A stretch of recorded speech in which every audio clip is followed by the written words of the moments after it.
Hello everyone, AlphaSoul here and welcome to another video. Today we're actually going to be talking about the next dev discussion question that Intrepid Studios went ahead and put on the forums. So the question today is, how do you feel about grouping in MMOs and what is your ideal group experience? Now, if you haven't checked it out already, feel free to take a look at my previous video discussing solo play, because in solo play I kind of dive into a little bit of the group aspect and some of the circumstances surrounding it. Well, group play is an interesting thing. What is an ideal group experience? So right off the bat, I'll tell you guys, in most MMOs that I've played, I've been a solo player. It's only in the MMOs that have really promoted group play that I've actually been a group player. For example, the original EverQuest, it was highly a group game. It's very hard to be a solo player. And for the most part, I enjoyed grouping and that group experience there. But I'm primarily a solo player, and it's going to switch from game to game. Final Fantasy XIV. Excellent game, love grouping in that game. It really works. They've really designed things around grouping. On the other hand, Wildstar, I've talked about that. I was not able to get any groups in that, despite the fact that the content required it. Therefore, it was very hard to advance in that, and I ended up quitting. Whereas Star Wars: The Old Republic, excellent game as far as story-wise. Grouping-wise, absolutely terrible, and I did not really do it. So let me go ahead and discuss what I think are the ideal things that you need in a group to have a good group experience. Now, as I kind of mentioned before, I don't think there's really been a group game that I've really just said, okay, this is an excellent group MMO. They've hit all the check marks. There's always something kind of a little off about it, all right? So the first thing is communication, right?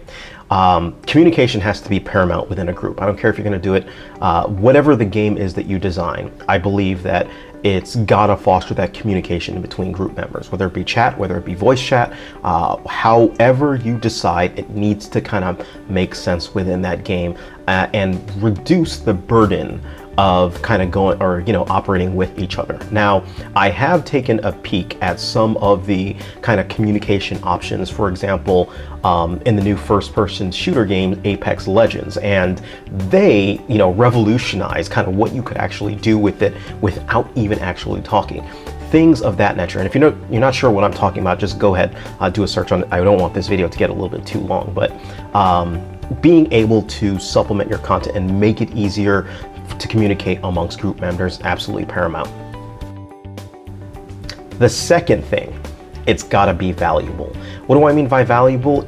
In relation to solo experience or solo play or other things that you're doing, it has to be worth it in order for you to get together with a group of people and go tackle things, whether it be better loot, better experience, different experiences, and things of that nature.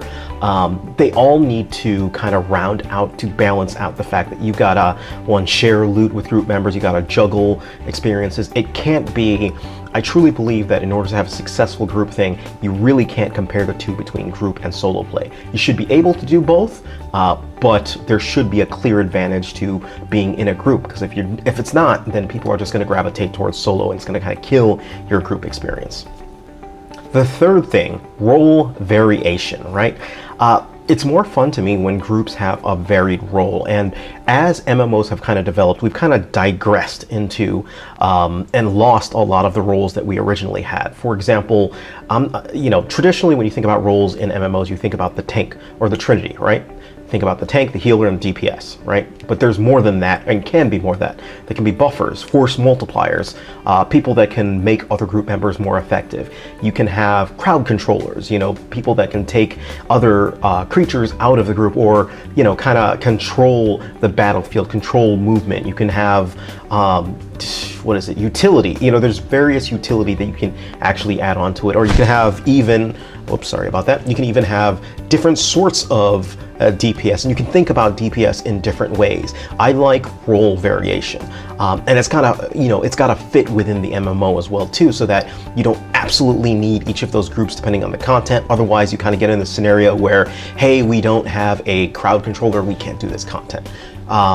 Or if you want to go that route, you should have multiple classes being able to do multiple things. Not everything, but different things, right? So I really like more than just the standard trinity of development. Now the fourth thing, speaking of that, we're talking about variability, right?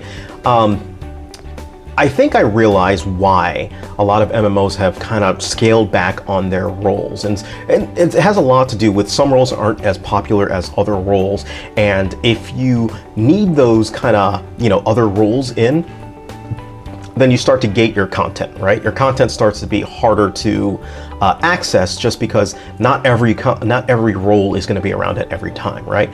So your group should be able to be successful with a variety of different roles, even if you're missing some of the roles. Now, there's some key roles that I imagine it would be hard to kind of live without, like the, you know, healer, somebody to redirect the damage, but you know, think creatively. There are different ways to kind of go about doing this and handling this without being completely restrictive. And then finally, the fifth and most important part of group play, it's got to be fun, right? All these things that I'm discussing, you never want it to get to the point where it's too tedious, right? You want to be able to have people log in and be, you know, just be ecstatic because they're going to get together, group, go fight some monsters and go, you know, explore some areas, and it's got to be fun like that. And for things of that nature, it's, you know, group play really just has to encompass that. I think if you really focus on some of the more technical aspects, sometimes we lose the forest from the trees from the forest. I forgot what that saying is, but sometimes we kind of lose sight of that. And you know, ultimately, I do want groups to be more fun. I want that more experience of being in a group to be more fun, where you know you're working with people and things of that nature. So yeah, that's pretty much the 5 main things that I think you know, that involve my ideal group experience, if you will.